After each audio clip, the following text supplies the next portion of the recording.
new event PogChamp, and by new event I mean this is just the theme Chronicle event that we've had before with just a slightly different deck ban list. And we're getting a Princess Rika Princess icon. I know Joshua Schmidt's eyeing that one, definitely.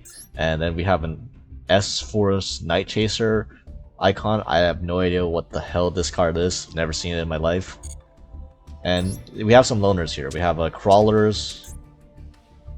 We have Vandread, and we have Dynamiss. Now you can play these if you're a fan of these decks, but you don't gotta touch these. There are much better budget options available that you can build for 0 URs that are way better and can get you gems way faster than these loaners. So let's check those out. Alright, so what you're looking at is possibly the greatest event archetype in Master Duel history. Just every single random jank event that has like a highly restricted ban list, somehow Marincess is not only in some forms playable, but completely, like actually legitimately good and better than the majority of options you have. And the deck is cheap. So for the hits that Marincess took this event, they banned the Link 4 and they banned both Link 4s and they banned Wave. So it means that Core Triangle is less good since you don't have a Wave, Marincess Wave to search. But as you can probably tell from the, just by looking at the deck, they didn't hit any other cards in the main deck. They didn't hit any Marincess monsters actually this time. Blue Tang, NBT is at 3, Mining is at 2. You can run as many copies of Dive and Battle Ocean as you want. And the extra deck, every Marincess monster up to the Link 3 is still legal. And crucially, Stealth Kraken here is legal for this event. And it's a UR, however, it is a Legacy Pack UR. So I'm sure the majority of people that have played this game for a while should have access to at least one Stealth Kraken. And as long as you have one Stealth Kraken, you can play this deck fully. So here I'm gonna take out all the URs, all the hand traps. These are just non-engine. What you really need here in this deck is just here. This is basically the core that you need. All of this. Cyanide Mining is from the structure deck, and I think most people should have Cyanide Mining right now. All of these Marincess monsters are top out at SRs with a couple of just Rs and N rarities. See, the Dive is SR, the Battle Ocean is N, and then we have Called by the Grave and Process Detonator because Maxi is legal for this event. So you gotta run Elsta Maxi. And the extra deck, every single one of these just tops out at URs. Blue Slug is R, Sea Angel is R, Coral Enemy is SR, Crystal Heart is R, Area, it's not even necessary, but it's an SR. Your Marbled Rock, which is going to be the main thing you're ending on. So this is going to be a 2500 Link 3 that it can add back a Marincess card from your grave every turn, so resources, and whenever your opponent declares attack, you can discard a water. You can send a Marincess monster from your hand to the grave, and then you can monsters then cannot be destroyed by battle, and you don't take any battle damage from the battle. So it's like a Waboku basically. And then you have just you're basically gonna be a Link climbing, so that you can end on a Marble Rock plus a Stealth Kraken, and then you can even protect the Kraken with Marble Rock, and you're gonna have the rest of this filler. You see, this is 22 main deck slots right here. The rest of the 18 cards are whatever staples you have, whatever hand traps you have. So for the full suite, Maxi, Ash Blossom, Inperms, Veilers, Orchids is gonna be in this meta. So you can run Crows. There's gonna be Crusadia. Well, we'll get to that deck later, but yeah, there's gonna be decks where you might want Nib against as well. And this core, like, you can just off these Marincess cards, you can put up an interruption while being able to run so much non-engine for this event. So here's the deck that just filled out with staples and stuff. See, I just put in the hand traps that I own, so Maxi, Ash, Infirm, Veiler, Crow, the one Nibiru as a cross-out target and something to draw into off max E, because you know if people are gonna try and kill you, it's good to have a card to draw into. By the way, kaijus are not legal, I believe. I almost forgot. So kaijus aren't really legal, and Lava Golem is not legal for this event. So yeah, they cannot out your board with just like the classic Marincess weakness of tribute removal is not a thing this event, so they're gonna have to play into your board, and it's really hard to play into your board again when you have so many hand traps and so many things you put in your deck. Oh yeah, and the Duster. So why don't I show you like what you want to try to do with this deck. Alright, so this hand is kind of crazy if we're going first, I'm not gonna lie. We have 3 Marincess names plus dive. So we can show off the most high ceiling combo this deck has this event. So we're gonna normal summon Pascals, and Pascals you can just special one or the other. I'll special Seahorse so my opponent doesn't know I have a Spring Girl extender out yet. And you link this off into Blue Slug, and then Blue Slug will just add back the Seahorse. Since we didn't special summon using its effect, we can just special summon now to the zone that Blue Slug points to. Then we'll link off into Sea Angel with the Seahorse. And then Seahorse, since we have Dive already, we will add Battle Ocean. Then activate Battle Ocean. And you can link these two off into Core Anemone. I will not attach off Battle Ocean every time just to save time. And here we'll use Marincess Dice. Since we control Battle Ocean, we can summon directly from our deck, and we'll summon Blue Tang, NBT, and NBT I will send a Mandarin just as another extender. We might not even make use of it, to be honest. There's so many extenders in our hand already. So here, Core Anemone, I will bring back a Seahorse. Probably does not really matter what we bring back, and we'll link Seahorse and Blue Tang into Crystal Heart. And here, just so we link off the MBT, now we get the MBT activate. We can add another Marincess monster, although it's not going to help us because we already used all our extenders. Of course we whiff, you know, that's to be expected, but it's fine. And here, Marbled Rock will be made with Coral Anemone and Crystal Heart. Now we have an unaffected Marble Rock, and this is going to be the main boss monster on our field. We're going to add Battle Ocean, and Core Anemone can just add back another monster for follow-up or another card. So we can add back Dive, and attach onto the Marbled Rock. We're going to attach Core Anemone and Crystal Heart and Sea Angel. And here we can even extend further beyond, but there's really not much of a point anymore since we already have the Marble Rock on the field. So you can use Marble Rock to add back another monster from grave for follow-up on the next turn. So yeah, we can add Blue Tang, and then we're gonna special Spring Girl, banishing Blue Slug, and these two are gonna make Stealth Dragon.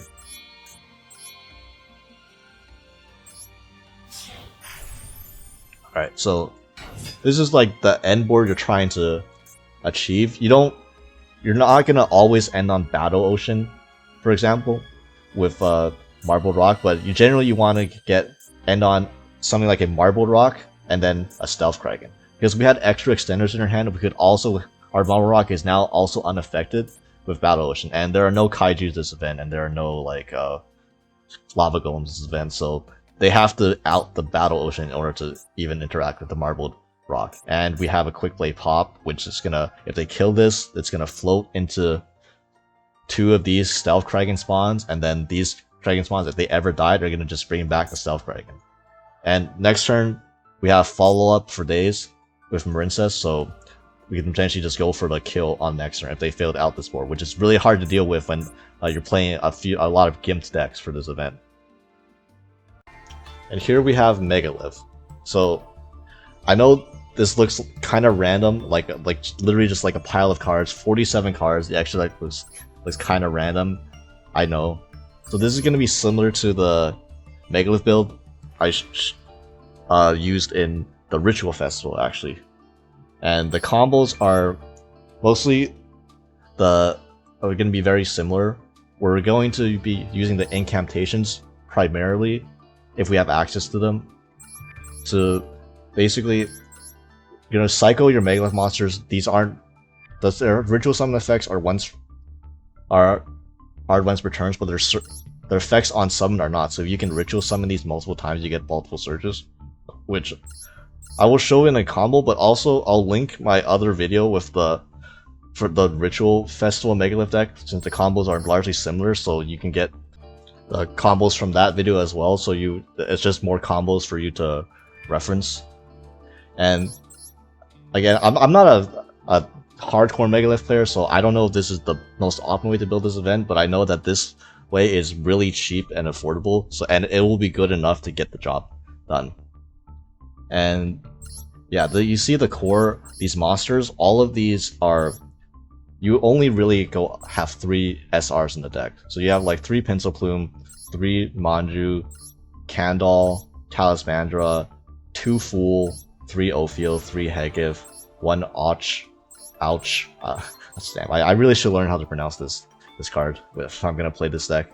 1 Benten, 3 Chalice Slime, 1 Shinobaron Peacock. This is what you're gonna be adding off Manju at the end of your combo, and this is one of the things you can ritual summon your opponent's turn, where you set up an Ouch and you can special summon Shinobaron Peacock, and this is non-targeting, bouncing as many, bouncing up to 3 monsters your opponent controls. Non-targeting, so that's important. So that's one of the few non-targeting forms to remove this deck will have.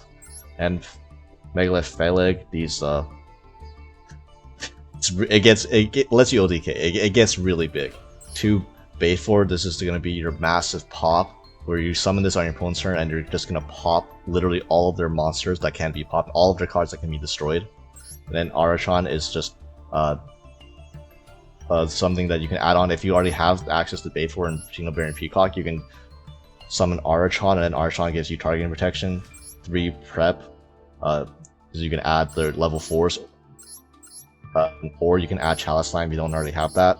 The Megalith Portal for recycling part of the combo. Inception for part of the incantation engine, and then the Re-Unformed and Emergence. So all of these cards, all of these top out as SR, and then literally just the non-engine cards we have are just literally the Max C minigame package with addition of Gamma, because this deck can bait out Max C without summoning monsters. You can actually force Gamma on your turn, and then you can go into stuff like Omega, or if you're going second, you can go into Scarlight or Ascon. These Ascon are just a level 8 synchro that banishes one of your opponent's cards, so you can go into boards and stuff like that. And yeah, the extra deck mostly does not really matter too much. Again, you can make rank 4s, so I would say you can make a Dugaris, or you can use Gallant Grand Knight to search a rock. These are all rocks too. So, but I mean, you have to kind of summon already ritual summon these to go into Grand Knight in the first place. So, and it's not like Block Dragon is legal. So, if you want, you can add in a Nibiru, so you can search the Nibiru off Gallant Grand Knight. Like, so at the end of your combo, you can go into this as a rank 4 and then add Nibiru to your hand if you want to do that. I don't trust how many decks can actually play into Nibiru this format, so maybe not. And then you have like IP Masquerade. You can link off into IP at the end of your combo too, and then you can use that to go into Unicorn. You have Dynamundo, because this is a ritual deck, so you can make this. And Frame Lord Lambda, because I guess why not? The extra decks has a lot of flex room, so this you can link off into Lambda, and then you can Gamma on your opponent's turn. And what's nice about that is then you have Gamma plus Driver on the field, and you can use these as levels for your ritual summon on your opponent's turn with your Fool and Ouch. Again, please also watch the combos and the deck profile and like the combos from my Ritual Festival event, Ritual Festival full video too with the Megalith in it, because that also gives a lot of details on what these cards do, and it details the combo steps and stuff like that. Alright, so this is how a hand such as this would play out. So we activate Prep, and we'll add a Hagif, one of the missing level 4, since Pencil Plume plus level 4 is full combo. So you're gonna use Pencil Plume, reveal our level 4 Hagif, and then special out your Candle. And if they had Max C, we would eat them alive with Gamma. So that's funny. And add Inception. I'm gonna activate Inception, showing Hagif to tribute the Candle. And then Hagif will activate, and we'll add our Unformed. I will Unformed, tributing the Hagif, or getting full by tributing Hagif. And this will trigger full to add Hagif. And now that will turn full to level 4. And now we'll use Unformed, or not Unformed, Inception from the grave to send Pencil Plume. And Pencil Plume will special summon Talismandra. With special Talismandra, it will let us add Benton to hand. Then use full tributing to summon Ophiel from deck, tributing Benton.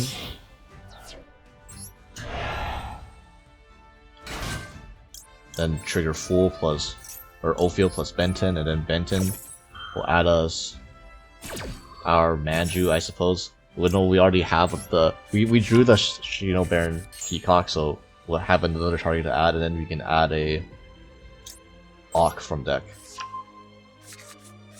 And next used Inception to summon the Hagif. That by tributing the Talismandra, now we're no longer locked into links. And use Hagif to add Portal. Activate Portal. We'll use our Hagif to summon Auk, tributing the Hagif. And we'll use Auk effect to draw one cycle card, and then Hagif will add a, and then Portal will add us back Hagif. And this will just draw a card, discard Gammas, you don't need it anymore. Here use Ophiel to summon back the Hagif.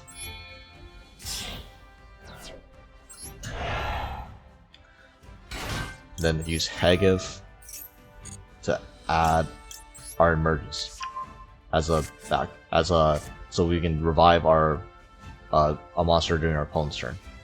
Then normal summon Manju, because why not? You search it, and you can add Aratron from deck, since we do have a Bay 4 plus 2 level 8, so we can actually summon the Aratron during our opponent's turn too. And here, there's not much to go into, so you can go into, and we could have kept the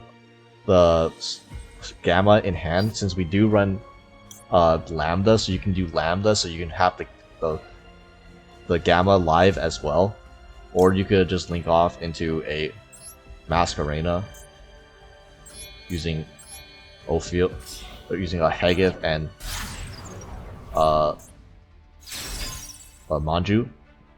You could also like just keep it as extra material in case something goes wrong, but yeah. So this is not the best, maybe not the most optimal board, but it should suffice for a lower power event like this. Again, I'm not a true Megalith player, I'm just a poser, so I don't know if there's better end boards you can go for in this deck, or better extra deck monsters, but this should be good enough. And you know, obviously, this deck is back. Crusadia. You remember last last Team Chronicle, well, yeah, this deck is back. It's if there were any hits to this deck since last one, I barely see any. And also, no URS necessary. Once again, this Crusadia Aeromac is the least important card in the extra deck. And then everything here, besides the Crusadia lineup, it's just hand traps and random staples. You know, this Monster Reborn is free, Raigeki is free, Rhoda is free, Lightning Storm's from a bundle, this is from a bundle, this is from a bundle. This is Max C. Who doesn't own Max C if they're playing Master Duel? This is Ash Blossom. Who doesn't own that Ash Blossom if they're playing Master Duel? Call by the Grave. Not even necessary, but again, this is Master Duel of Maxina. Who doesn't own Call by the Grave at this point? But yeah, this is a bunch of Crusadia monsters, and then 3 of each of the Crusadia monsters, because Extrav is also legal for this event, and you can just use Extrav for like a free pot of greed. And yeah, the only really one Crusadia monster that matter are the 3x Magius, the Link 1, and then the 3 Regulix, the Links 2, and then 3 Equimax, which is Link 3, and these are both URs, so URs. Imagine, no, these are both SRs, so they're pretty easy to obtain. If you don't even want to craft that many SRs, if you just want to go down to 2 of each, you can and cut the extra. That's fine too. Like, you don't need this. This is just there because it's, you know, why not? There's plenty of other staple cards you can run. Like, if you own more board breakers, like if you own more lightning storms, you can put in more lightning storms. That's probably the best. If you own more dark holes, like, you can put in more dark holes too, because this is a blind second deck, and there are gonna be a lot of Crusadia mirrors, like, once again. So, you know, prepare to go lose some die rolls and go first with this deck. So that's also why we're playing Crusadia Crawler. Like, honestly, you could just pass if you're made to go first, but Crawler, if you do go first, you can set up Equimax plus Crawler, so that Crawler at least gets you a search for follow-up in the next turn, and then Equimax is like a negate. And Kaijus are banned, unfortunately, so we can't run the Kaijus package or like stuff like that. But I mean, yeah, this is it's Crusadia. You've seen this in events before. This is an event where it's gonna rear its ugly head back. So again, for the core cards, get rid of all the non-engine and all the filler. This is the core you need. Just you can see all of these main deck monsters. All of these cap out at rare, and then the 1 crawler is a rare, and then the extra deck, these are all SRs. And then the rest of the 21 slots, again, you just fill it in with whatever you want, whatever hand traps you have, whatever board breakers you own. And it doesn't really matter which ones, just make sure you have some. And then OTK your opponent in this event and hope you don't get nipped too often. Oh, it's just dawning on me right now that because we don't have Kaijus, it actually might be harder to OTK directly with this deck if you know, we can't give the opponent a monster, because then they will not put it in the Equimax zone, and then Equimax will be harder to gain a lot of attack on. So if you want, you can also pivot into a control strategy with Mekk-Knights, right?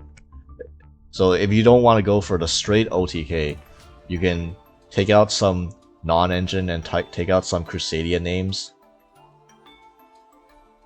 and put in cards like Nightfall, Blue Sky, and then World Legacy Secret and Memory, and then you can play a Mekk-Knight build, because Morningstar is still legal. So put in a few copies of Morningstar and just play like Mekk-Knight control with the movie, the shifty guy, and then you have Red Moons and Yellow Star. Maybe play 3 secrets, and then yeah, you take out some more Crusadia names. Maybe take out Extrap and the Twin Twisters. And yeah, so you can go for something like this too, because the Mekk-Knight part of the deck, Mekk-Knights are still, as you can see, they're all still SRs. The ones you're missing are Girsu, which it's fine to not have Gearsu since the Crusadia part of the deck is legal for this event. You have another normal summons already, so you don't need the Gearsu, and you don't need Spectrum Supreme Gay Mekk-Knight. Although, you know, it would be funny if you do have it, but this isn't necessary. Mekk-Knight of the Morningstar again is an SR, and yeah, Crusadia Mekk-Knight control. If Crusadia OTK proves to not be consistent enough because of the absence of kaijus to give to your opponent, then you can pivot into this Mekk-Knight, Crusadia Mekk-Knight control. So yeah, those are what I believe are the best budget decks for this event that anybody can use.